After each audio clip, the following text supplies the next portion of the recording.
नारद जी महाराज ने कहा ये देवदत्ता वीणा है, ये जो वीणा मैं बजाता हूं ये भगवान ने मुझको दी है। और इसके पीछे बड़ी सुंदर कथा है। भगवान अपने वैकुंठ में कभी कभी संगीत के कार्यक्रम कराते हैं, जलसा कराते हैं, और उसमें समस्त देवी देवताओं को आमंत्रण भेजते हैं कि भाई सब लोग आओ। सब लोग वहां पहुंचते हैं, जाकर के उस जलसा का आनंद लेते हैं। गाते कौन है? सरस्वती जी गाती हैं, लक्ष्मी गाती हैं, मतलब इन सब ये सब प्रस्तुति देते हैं। और हा हा हु गंधर्व, ये दो गंधर्व हैं देवताओं के, ये दो गाते हैं। तो ये जलसा हो रहा था, उसी में श्री नारद जी महाराज पहुंचे। नारद जी भगवान के अति मुंह लगे हैं, भगवान के बहुत प्रिय हैं। तो ये कहीं दूर नहीं बैठते, भगवान के शेषनाग से ही कमर लगा के भगवान के चरणों दबाते दबाते वहीं बैठ जाते हैं, जैसे बहुत प्रिय होते हैं ना। ऐसे भगवान शेषैया पर लेटे हैं, संगीत का कार्यक्रम सुन रहे हैं। इतने में भगवान नारद जी को देख करके कहते हैं, बोले ये नारद, इसके संग कुछ लीला की जाए। हम एक दिन चाहते हैं नारद भी हमको बैठ के कुछ सुनावे। तो अपने पैर के अंगूठे से नारद जी को जोर से ऐसे हिलाया। नारद जी बोले, जी प्रभु क्या आज्ञा? बोले हम ये कह रहे हैं कि तुम यहाँ क्यों बैठे हो? बोले मतलब संगीत का कार्यक्रम चल रहा है, सब लोग बैठे हैं तो मैं भी बैठा हूँ। नहीं, तुमको तो सारे गामा पा धा नी सा भी नहीं आते, तो तुम क्यों बैठे हो? तुमको स्वरों का ज्ञान तो है नहीं, बेसुरा कंसुरा गाते हो। अब यहाँ तो उनको बैठना चाहिए, या तो जो गाना जानते हो या सुनना जानते हो। जाओ चलो भजन करो अपना, तुम्हारे लिए नहीं है ये, जाओ यहाँ से। नारद जी को बड़ा अपकार लगा अपना। बोले हम संगीत गाना नहीं जानते तो उसका मतलब क्या है कि हम बैठ भी नहीं सकते, सुन भी नहीं सकते? ठीक है भगवान, हम भी प्रतिज्ञा लेके जाते हैं, जब तक संगीत सीख नहीं जाएंगे तब तक वैकुंठ नहीं आएंगे। चित्रकेतु के पास गए, बोले बताओ इस पूरे विश्व में सबसे बड़ा संगीत का मूर्धन्य विद्वान कौन है?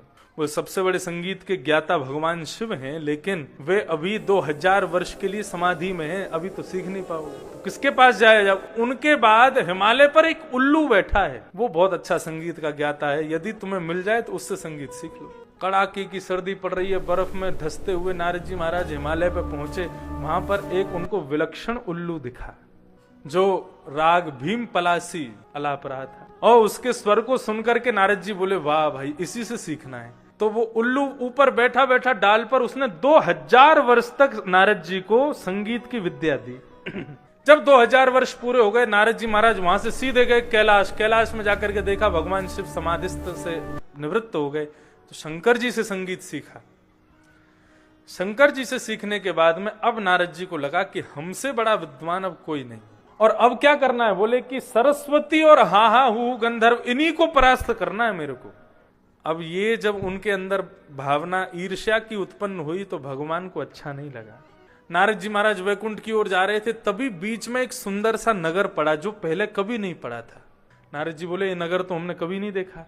तभी उन्होंने क्या देखा? उस नगर के प्रत्येक मानव बड़े सुंदर, लेकिन सब अपंग हैं। किसी के हाथ नहीं है, किसी का पैर नहीं है, किसी का एक कान नहीं है, कोई एक आंख से काना है, किसी की एक उंगली नहीं है। इसी प्रकार सबके अंग प्रत्यंग जो है वो अपंग थे। नारद जी बोले, इतना विलक्षण शहर और यहाँ के लोग कैसे हैं?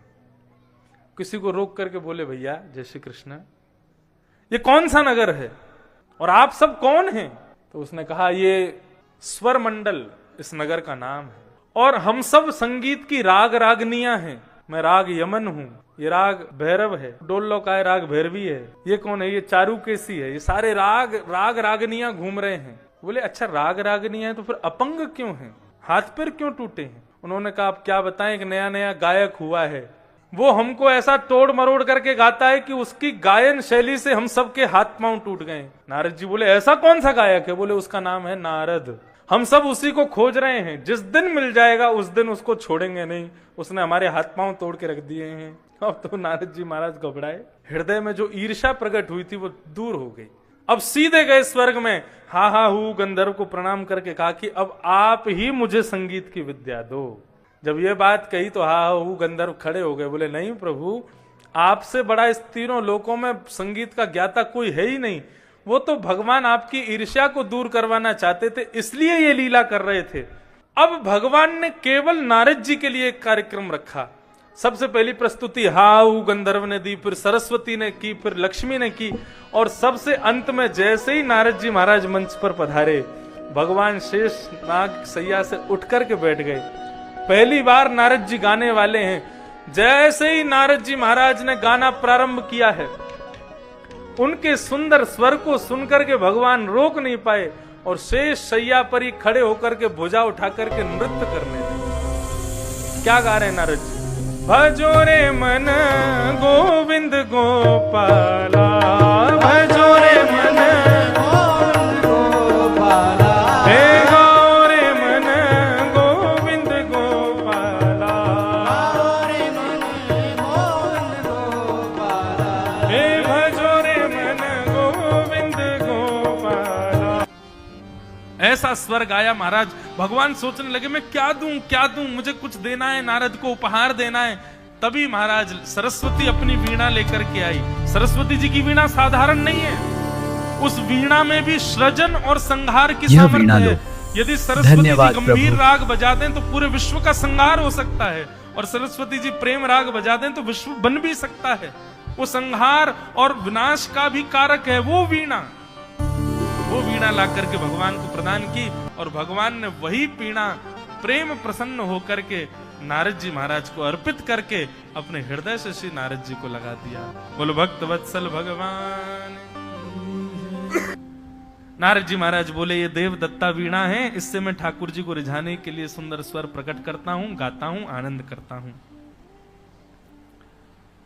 और श्री नारद जी महाराज ने वेद व्यास जी से कहा, भगवान ये मेरे पूर्व जन्म की कथा का प्रभाव मैंने आपको बताया। समाधि लगा करके नाम जप से प्रेम करके मैं ठाकुर जी का इतना प्रिय बन सकता हूं, तो आप एक दिव्य ग्रंथ की रचना क्यों नहीं कर पाएंगे?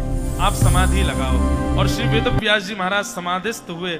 समाधि लगा करके श्री वेद व्यास जी महाराज ने ठाकुर जी के मधुर प्रेममय लीलाओं का चिंतन किया, और लीलाओं का चिंतन करने के बाद जब नेत्र खोल करके देखा तो सामने एक सुंदर संहिता तैयार हो गई। उसी ही संहिता का नाम क्या है? श्रीमद् भागवत महापुराण। बोलो भागवत महापुराण की जय।